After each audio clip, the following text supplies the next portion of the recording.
Коҳистони Бадахшон озод намудани Шамиров. мутобиқи моддаи 69 Конститутсияи Ҷумҳурии Тоҷикистон фармон медиҳам.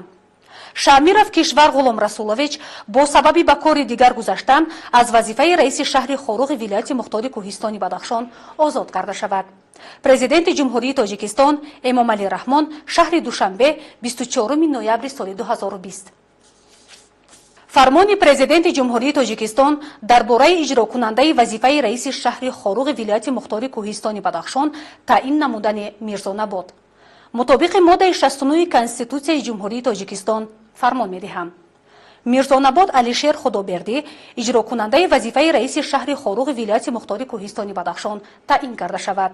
Президенти Ҷумҳурии Тоҷикистон Эмомалӣ Раҳмон шаҳри Душанбе 24 ноябри соли 2020. қарори ҳукумати Ҷумҳурии Тоҷикистон аз 24 ноябри соли 2020 таҳти рақами 606 дар бораи аз вазифаи ректори донишгоҳи давлатии Хоруғ ба номи Моёншоҳ Назаршоев озод намудани Ҷонмамадов.